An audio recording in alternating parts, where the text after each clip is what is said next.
Hello, আসসালামু আলাইকুম। আমি ইঞ্জিনিয়ার মোহাম্মদ জাহিদুল হাসান বলছি। আজকে আমি একটা কোর্স সম্পর্কে আপনাদের সঙ্গে আলোচনা করব। এই কোর্সটার নাম হচ্ছে ISO 27001 লিড অডিটর। ISO 2001 এই কোর্সটা হচ্ছে ইনফরমেশন সিকিউরিটি ম্যানেজমেন্ট সিস্টেমের অডিট করার উপরে এই কোর্সটা সাধারণত মানুষ করে থাকে। এবং এই কোর্সটা করলে আপনি ইনফরমেশন সিকিউরিটি ম্যানেজমেন্টের উপরে অডিটর হিসেবে কাজ করতে পারবেন, অর্থাৎ অডিট করতে পারবেন। তো তার আগে আমরা একটু জেনে রাখি ISO মানে কি। ISO হচ্ছে ইন্টারন্যাশনাল অর্গানাইজেশন ফর স্ট্যান্ডার্ডাইজেশন, অর্থাৎ এই অর্গানাইজেশনটা বিভিন্ন সার্ভিসের উপর কতগুলো স্ট্যান্ডার্ড ফলো করে ডেভেলপমেন্ট, ইমপ্লিমেন্টেশন এবং মেনটেন্যান্স এবং কন্টিনিউয়াস ইমপ্রুভমেন্ট পলিসিগুলো ডেভেলপ করে থাকে, রুলস স্ট্যান্ডার্ড ক্লোজগুলো ডেভেলপ করে থাকে। এবং যে অডিটর, লিড অডিটর, তার এই কোর্সটা জানা থাকলে সে ইনফরমেশন সিকিউরিটি অডিট টিমকে লিড করতে পারবে এবং ISO স্ট্যান্ডার্ডগুলো ফলো করতে পারবে।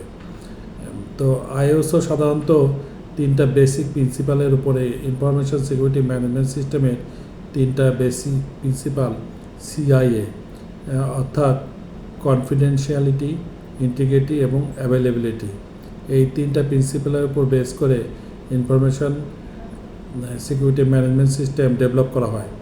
এবং এই সিস্টেমটা ISO স্ট্যান্ডার্ড অনুযায়ী করা হয়েছে কি না সেই বিষয়গুলোর উপর জানা এবং এই অডিট করাকে ISO 27001 সার্টিফিকেশন বলা হয়ে থাকে।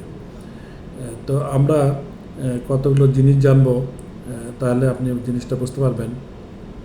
ধরেন আপনাকে কেউ, তার আগে আমরা জানবো যে আসলে অডিটর মানে কি। অডিট মানে কি? অডিট হচ্ছে কতগুলো স্ট্যান্ডার্ড পলিসি, প্রসিডিউর বলেন, রুলস বলেন, এগুলো ফলো করে কোনো একটা জিনিস করা হয়েছে কি না সেটাকে মেজার করার জন্য যে বিষয়বস্তুগুলো থাকে তাকে অডিট বলা হয়। যেমন আপনি একটা গাড়ি কিনলেন, আপনাকে স্পেসিফিকেশন বলে দেওয়া হলো যে গাড়িটির 4টি চাকা থাকবে, এসিটা ভালো থাকবে, গাড়িটার কালার সাদা কালার হবে। এবং এখন আপনি যখন গাড়িটা কিনলেন তখন দেখলেন গাড়িটার কালার হচ্ছে নীল কালার, গাড়িটা 3 চাকার গাড়ি, তাহলে কিন্তু আপনার এই স্পেসিফিকেশন বা কমপ্লায়েন্স ইস্যুগুলো মিট আপ করলো না।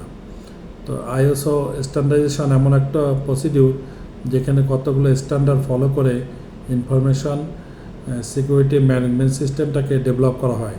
কোনো একটা প্রতিষ্ঠানের এই ইনফরমেশন সিকিউরিটি ম্যানেজমেন্ট সিস্টেম অত্যন্ত গুরুত্বপূর্ণ, কারণ চারিদিকে হ্যাকিং হচ্ছে এবং ডাটা লস হচ্ছে, ডাটা পাসার হয়ে যাচ্ছে। তো এগুলোকে প্রোটেকশন দেওয়ার জন্য আসলে ইনফরমেশন সিকিউরিটি ম্যানেজমেন্ট সিস্টেমটা ডেভেলপ করা হয়। ISO সাধারণত দুইটি বেসিক প্রিন্সিপাল থাকে, একটা হলো ক্লোজ আর একটা হচ্ছে কন্ট্রোলস। অর্থাৎ ক্লোজ অনুযায়ী কন্ট্রোলগুলো ঠিকমতো ইমপ্লিমেন্ট করা হয়েছে কি না এই জিনিসটা প্রসেস অনুযায়ী ফলো করাকে ISO 27001 অডিট বলা হয়ে থাকে। তো ধন্যবাদ, ভালো থাকবেন।